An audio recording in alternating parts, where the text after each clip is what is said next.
Welcome to Silent Hill. Silent Hill is a psychological horror game released into the survival horror genre in 1999. It is the story of a father searching for his missing daughter in the resort town of Silent Hill. He crashed his car, woke up alone, and now sets out on a journey in a town where something evil is at work. Harry is a writer and loving father involved in a car accident after swerving to miss someone in the middle of the road.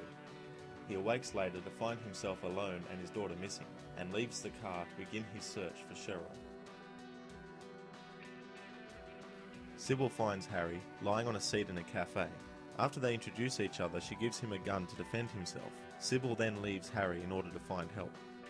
Dahlia is a mysterious woman who Harry meets in a church. She gives him cryptic warnings and a strange device called the Flowros. Alessa is a young woman who is at the centre of everything that is happening in Silent Hill. Nothing much is known about her except that something terrible happened to Alessa, which caused her great pain and suffering. Harry encounters Alessa throughout various parts of the game. Michael is found by Harry in Alchemilla Hospital. He actually almost shoots Harry before realising that he's not a monster. Lisa is a nurse encountered by Harry in the Otherworld version of Alchemilla Hospital. She is terrified by what has been happening in Silent Hill, but before he can get any answers from her, the place reverts back to its normal state. The characters in Silent Hill are interesting and add to the story.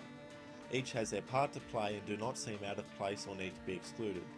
The dialogue may sound cheesy sometimes, but it doesn't take away much from the game's atmosphere and the overall presentation.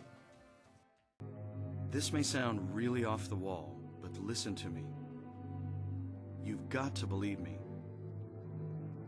I haven't gone crazy and I'm not fooling around. At first, I thought I was losing my mind. But now I know I'm not. It's not me. This whole town. It's being invaded by the other world. By a world of someone's nightmarish delusions come to life. The experience you'll find in Silent Hill is like no other. The game operates on different planes of reality. The Otherworld is a more twisted and dangerous version of Silent Hill. Even though the layout of an area will be similar, there are distinct differences in the architecture. The gameplay alternates between these two versions of reality. Now this is a very warped plane of reality. It's known as Nowhere. It's an amalgamation of elements from buildings and locations seen earlier in the game. It's a place that sort of exists between the real Silent Hill and the Otherworld.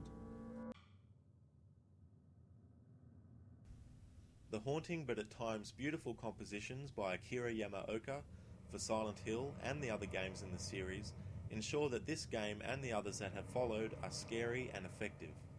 It's most terrifying in moments where you feel that something is going to attack you. The suspense continues rising and the anticipation of someone or something jumping out at you starts to become too much. And then you finally see you are alone and nothing is there. That's the power of Akira's music. It creates a unique atmosphere that has a psychological effect on you, an experience in fear and a sense of dread that will linger in your memories long after you play it. If you thought the music was chilling, you haven't heard anything yet. The sounds in this game are frightening, whether it's the sound of your own footsteps while shrouded in silence, the noises the creatures make, or the sound of the static from your radio. The sounds, like the music, greatly add to the atmosphere. The radio static also acts as a gameplay mechanic that signals when you're near a creature, and this can be both suspenseful and disheartening. If you're too scared, you can turn it off, but there's no fun in doing that. One thing you cannot forget is the iconic sound of the siren, a signature trademark of the series that also sends chills down your spine. When combined, all these effective sounds with the equally effective music give you a truly terrifying gaming experience. The monsters in Silent Hill range from winged demons and hellhounds to one of the most disturbing and recognised monsters of the series, the nurses. There are also doctors that make horrific grunting noises. The bosses you encounter offer some challenges. The first boss, for example, is a lizard that you read about in a nursery rhyme, and in this nursery rhyme there is a clue as to how this monster can be killed. All the monsters in this game are terrifying and add to the atmosphere. They have been designed by some talented artists, and they are another strong point of the game's visual style. Overall, the first Silent Hill game is a classic of the genre. It is very effective in its execution, and it offers suspense, terror, and fear-inducing elements. The controls are a bit clunky, and of course the graphics are outdated, but this actually gives the game a gritty feel. Visit Silent Hill, if you dare.